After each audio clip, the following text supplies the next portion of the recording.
அன்பர்களே, தமிழக அரசு தாக்கல் செய்துள்ள பட்ஜெட் பொதுமக்களை ஏமாற்றும் பட்ஜெட் என்று பாஜகவின் முன்னாள் மாநில தலைவர் அண்ணாமலை விமர்சித்துள்ளார். இது குறித்து அவர் கூறியுள்ளதாவது: கடந்த 5 ஆண்டுகளாக தமிழக மக்களை ஏமாற்றி வந்த திமுக அரசு தனது கடைசி பட்ஜெட் உரையிலும் பொதுமக்களை ஏமாற்றுவதை விடவில்லை. தூய்மை பணியாளர்கள், பணி நிரந்தரம் மற்றும் சம வேலைக்கு சம ஊதியம் கோரும் ஆசிரியர் பெருமக்கள், அரசு மருத்துவர்கள், லஞ்சம் வாங்கிக் கொண்டு அரசு பணிகளை விற்பனை செய்து வரும் திமுக அமைச்சர்களை எதிர்த்து போராடும் இளைஞர்கள் என கடந்த 5 ஆண்டுகளில் எந்த தரப்பு மக்களின் கோரிக்கைகளையுமே கண்டுகொள்ளாமல் கடைசி பட்ஜெட்டில் கூட பொய்களை மட்டுமே சொல்லுவேன் என்று அடம்பிடித்திருக்கிறார் தமிழக நிதியமைச்சர். கட்டிடங்கள் இல்லாமல் மரத்தடியில் அமர்ந்து படிக்கும் நம் குழந்தைகள், அடிப்படை வசதிகள் கூட இல்லாத மாணவர் விடுதிகள், பள்ளி மாணவர்களிடையே பெருகி வரும் போதைப் பொருள் கலாச்சாரம் என எது குறித்தும் அக்கறை இல்லாமல் வழக்கம் போல் பொய்களை வாசித்து சென்றிருக்கிறார். கடந்த 5 ஆண்டுகளில் திமுக வாங்கி குவித்த தமிழகத்தின் மொத்த கடன் தொகை வரும் மார்ச் 31, 2027 10,62,248 கோடியாக இருக்கும் என கூறியிருக்கிறார்கள்.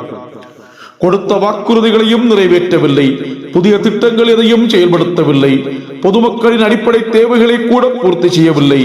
எதற்காக திமுக இத்தனை லட்சம் கோடி கடன் வாங்கியது? எங்கே சென்றது இந்த நிதி மொத்தமும்? திமுகவுக்கு வாக்களிக்காத கோயம்புத்தூர் மற்றும் மதுரை நகரங்களில் மெட்ரோ திட்டம் வரக்கூடாது என்று வேண்டுமென்றே தவறான திட்ட அறிக்கையை வழங்கிவிட்டு தற்போது மத்திய அரசு மீது குற்றம் சுமத்தும் தமிழக நிதியமைச்சர் திருத்தப்பட்ட திட்ட அறிக்கையை ஏன் இன்னும் சமர்ப்பிக்கவில்லை? உண்மையாகவே மெட்ரோ திட்டம் வர வேண்டும் என்ற அக்கறை திமுகவுக்கு இல்லை. அதனால் தான் 4 மாதங்களாகியும் திருத்தப்பட்ட திட்ட அறிக்கையை சமர்ப்பிக்கவில்லை.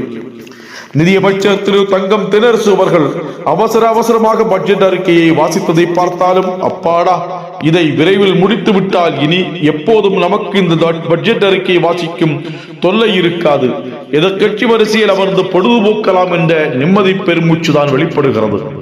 முதலமைச்சரின் தந்தை மறைந்த திரு கருணாநிதி அவர்கள் காலத்திலிருந்து திமுக பட்ஜெட் என்றாலே தவறாமல் இடம்பெறும் கூவத்தை சுத்தம் செய்வோம், அடையாற்றை சுத்தம் செய்வோம் என்று கூறி ஆண்டுதோறும் நிதி ஒதுக்கீடு செய்யும் நகைச்சுவை இந்த ஆண்டு இடம்பெறவில்லை என்பது உண்மையாகவே வருத்தம் அளிக்கிறது.